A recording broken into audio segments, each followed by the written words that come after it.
नमस्कार दोस्तों, स्वागत है आपका मेरे चैनल में। आज हम जानेंगे नकोदर की सच्ची सरकार बाबा मुराद शाह जी के ज़िंदगी के बारे में। उन्हें फ़कीरी कैसे मिली और उनके डेरे का निर्माण कैसे हुआ। तो आइए जानते हैं बाबा जी की बीती ज़िंदगी के कुछ पल और उनके राज और किस्से। तो आइए शुरू करते हैं। उससे पहले आप भी बाबा जी को याद कर ले और बोले जय मस्तादी, जय साईं दी। अगर मुझसे इस वीडियो में कोई गलती हो जाए तो आप उसको अपनी छोटी बहन समझ के माफ़ कर देना।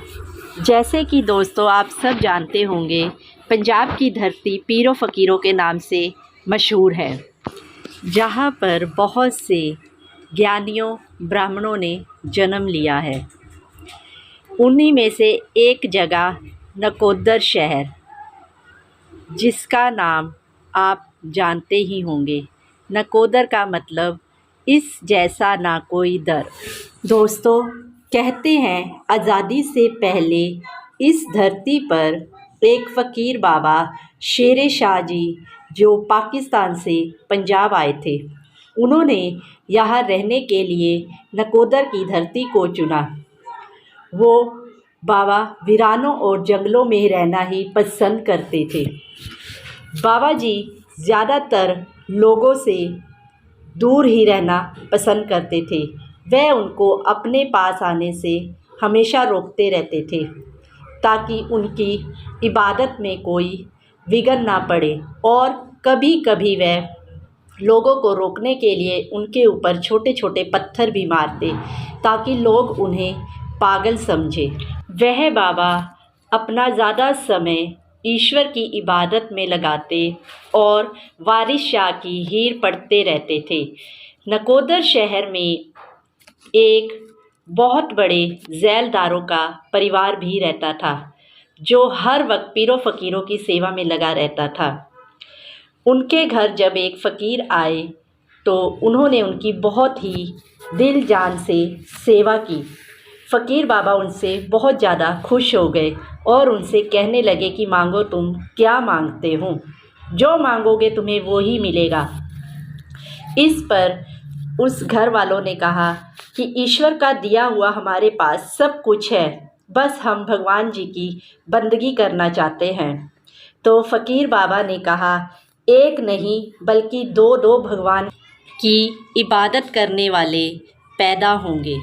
यह कहकर फ़कीर बाबा अपने डेरे वापस चले गए और कुछ ही दिनों बाद उनके घर एक बच्चे ने जन्म लिया, जिसका नाम विद्यासागर रखा गया, जिन्हें आज हम बाबा मुराद शाह जी के नाम से जानते हैं। इस धरती पर बहुत से पीरों फ़कीरों ने जन्म लिया, जिसकी वजह से यह धरती बहुत ही पवित्र मानी जाती है और यहाँ पर बहुत से फ़कीरों का जन्म हुआ, जिसकी वजह से इस धरती को चार चांद लग गए। बाबा जी से पहले उनके दो बड़े भाई और थे और बाबा जी उन सब में से छोटे थे। बाबा जी हमेशा पढ़ाई में बहुत ही ज़्यादा होशियार रहते थे। वह पढ़ाई में हमेशा अव्वल आते थे। उस ज़माने में वह बहुत ही आगे तक पढ़े और उन्होंने अपनी पढ़ाई ख़त्म करने के बाद नौकरी करनी शुरू कर दी। बाबा जी बिजली बोर्ड में भी काम करते थे, जहां वह SDO के पद में थे। उनके साथ वहां एक मुस्लिम लड़की काम किया करती थी। बाबा जी को उससे रूहानी प्रेम हो गया। एक दिन उस लड़की की शादी तय हो गई। तब बाबा जी बहुत ही ज़्यादा उदास हो गए। तब उस लड़की के घर वालों ने कहा, अगर तुम हमारी लड़की से शादी करना चाहते हो तो पहले मुसलमान बन जाओ। यह सुनकर बाबा जी बहुत ज़्यादा परेशान हो गए और नौकरी छोड़कर वापस अपने शहर नकोदर आ गए। जब वह वापस आ रहे थे तो उनका मन बहुत ज़्यादा उदास था। उनका दुनिया की हर चीज़ से मोह टूट गया था। रास्ते में आते वक्त उन्होंने वारिस शाह की हीर किताब खरीदी, जिसे वह रास्ते में पढ़ते पढ़ते अपने घर तक पहुंच गए और रास्ते में जितने भी तीर्थ स्थान आए, धार्मिक स्थान आए, वहाँ पर सजदा करते हुए घर पहुँचे। जब वे घर पहुँचे उन्हें बाबा शेर शाह के दर्शन हुए। शेर शाह जी ने आवाज़ लगाई, ओ विद्यासागर कहाँ जा रहे हो?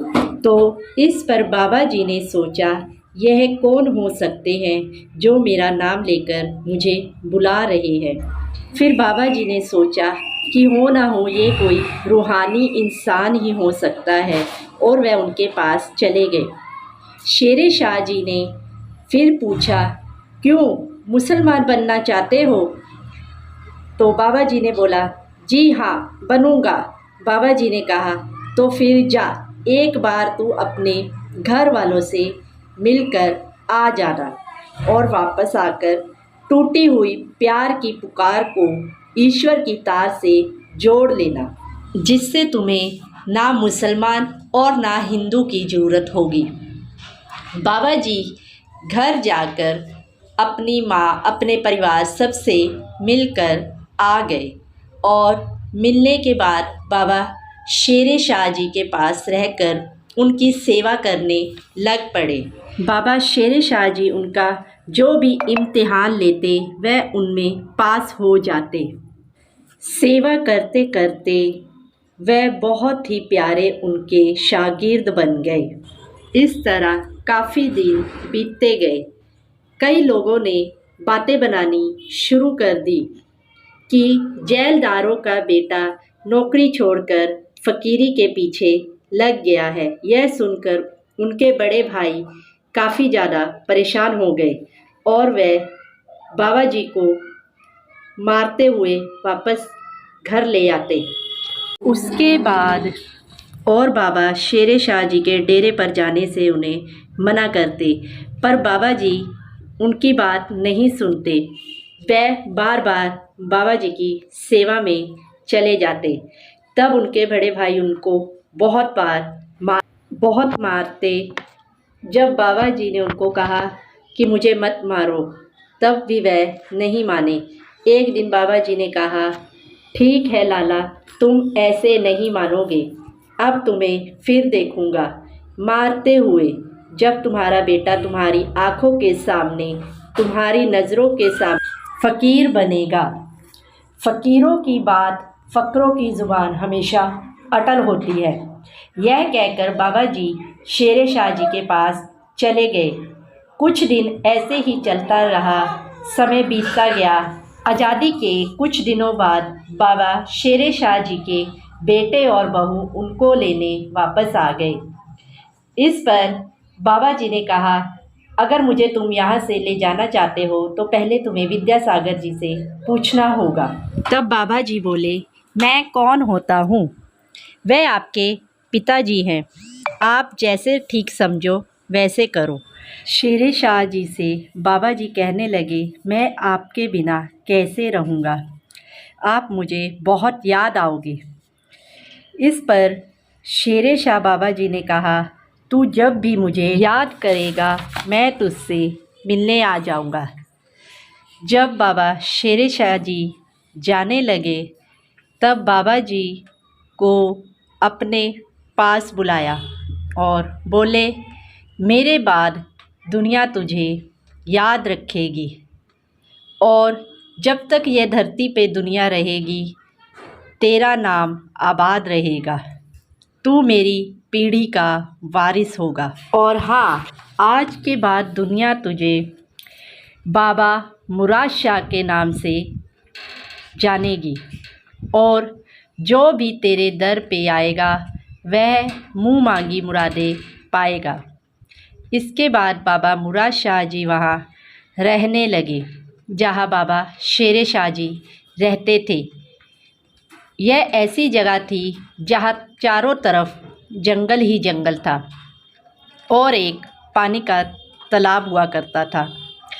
जहाँ पर आज बाबा जी की दरगाह बनी है, उसी जगह पर यह जो तालाब है, बाबा जी के घूमने के लिए वहाँ पर अब बहुत सुंदर पार्क बना दिया गया है।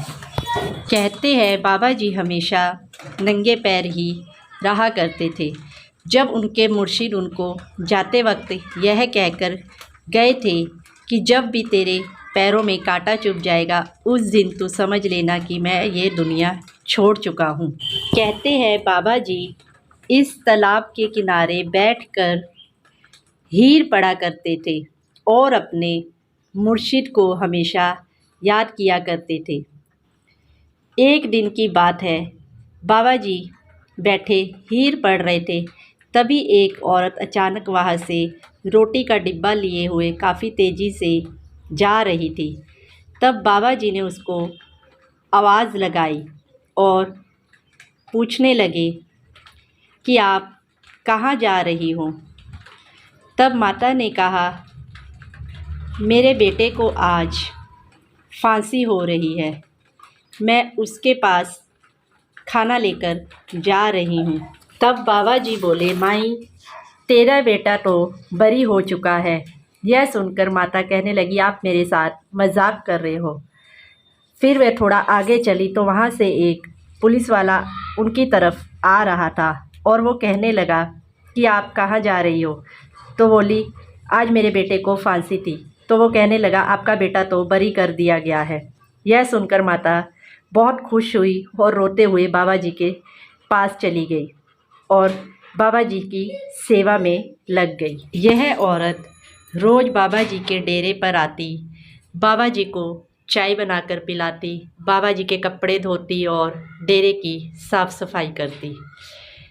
बाबा जी ने एक दिन इनसे पूछा कि माई तेरे बेटे को बाहर भेज दे, क्यों ना तेरे बेटे को इंग्लैंड भेज दिया जाए। माता हंसने लगी और कहने लगी बाबा आप कैसी बातें कर रहे हो, हम तो बहुत ही गरीब लोग हैं, हम कैसे अपने बेटे को इंग्लैंड भेजेंगे। तब बाबा जी कहने लगे कि माई मैं तुझे अपनी माँ समझता हूँ, तू ऐसा करना कि अपने लड़के को कहना कि वह दिल्ली जाए, दिल्ली जाकर वह इस इंसान से मिले। जब वह इंसान से मिलेगा वह अपने साथ तेरे बेटे को इंग्लैंड ले जाएगा। वैसा ही हुआ जैसा बाबा जी ने कहा। यह देखकर सुनकर माता बहुत ही ज़्यादा खुश हो गई। इसके बाद बाबा जी के डेरे पर लोगों का आना जाना शुरू हो गया और बाबा जी इस डेरे पर मेला भी करवाते थे। उस समय बहुत कम लोग मेले में आते थे। बाबा जी अपने पास जो कुछ पैसे जमा रखते थे, वहाँ जब मेले में कव्वाल लोग आते थे, उन पैसों से बाबा जी उनकी झोली भरते थे। डेरे पर जो कव्वाली की महफ़िल होती थी वह हर साल मरेलकोटले से आती थी। बाबा जी उस समय उन्हें बोले कि मेरे बाद लाडी शाह जी आएंगे और तुम्हारे बेटे और पोतों को इतने पैसे कई गुना करके लौटाएंगे कि तुम्हारी पीढ़ी से पीढ़ी हर साल इस जगह सबसे पहले महफ़िल सजाया करेगी। इस तरह हर साल महफ़िलें सजती रही, समा बीतता गया। एक दिन बाबा जी के पैरों में कांटा चुभ गया। तब उन्हें लगा कि उनके मुर्शिद उन्हें छोड़कर चले गए हैं। वह अक्सर बाबा जी के गम में डूबने लगे और उनका बिछोड़ा ना सहन करते हुए 1960 में 28 साल की उम्र में चोला छोड़ गए। 24 साल की उम्र में फ़कीरी और 28 साल की उम्र में चोला छोड़ना यह कोई मामूली बात नहीं थी, किंतु 4 साल में वली हो जाना यह बहुत बड़ी बात है। कहते हैं फ़कीरी और फ़क्र बनना यह कोई छोटी बात नहीं है। फ़कीरी में आप अपना सब कुछ उस प्रभु के चरणों में लीन हो जाना, उसके अंदर खो जाना और अपने आप को भूल जाने वाली बात होती है। तो इसी के साथ दोस्तों आपको मेरा ये वीडियो कैसा लगा मुझे कमेंट बॉक्स में ज़रूर बताएं और मेरे चैनल को सब्सक्राइब करें, लाइक शेयर भी करें। जय मस्तां दी जय साइयां दी। जिंद खड़ी है सोचां दे मोड़ी उत्ते ते लुट गया चैन करार मेरा। एक पासे ते कर सजना दूजे पासे परवरदिगार मेरा। किधर जावां ते किधर मैं ना जावां, इधर रब ते उधर दिलदार मेरा। उस गली विच रब दा कर सादिक जिस गली विच वसदा यार मेरा। एहो दिल कहंदा पहले जावां कर रब दे सादका बनदे ने कम जिथे सब दे। फिर जाके बूहा खड़कावां दिलदार दा, फिर जाके बूहा खड़कावां दिलदार दा। केड़े कर जावां एहो खड़ा मैं विचारदा, केड़े कर जावां एहो खड़ा मैं विचारदा। इक कर रब दा ते दूजा कर यार दा, इक कर रब दा ते दूजा कर यार दा, इक कर रब दा ते दूजा कर यार दा। जय मस्तां दी जय साइयां दी। आपको मेरी ये आवाज़ कैसी लगी प्लीज़ मेरे कमेंट सेक्शन में ज़रूर बताइए। तो इसी के साथ दोस्तों आपकी बहन आपसे विदा लेती है।